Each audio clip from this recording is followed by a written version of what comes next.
जय श्रीराम, जय हिंदू राष्ट्र।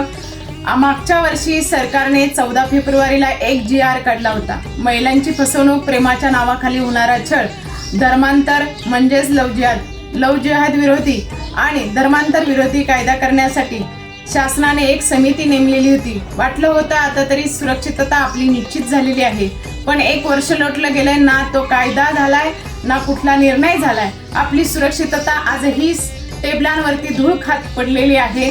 म्हणून आम्ही रोज, आमच्यासारख्या महिला रोज घराच्या बाहेर पडताना मनामध्ये एक भीती असते।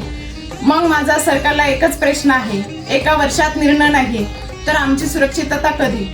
म्हणून आता गप्प बसायचे नाही, तर आपल्या भागातील प्रशासनाला विसर पडलेल्या या कायद्याबद्दल निवेदन द्यायचे आहे।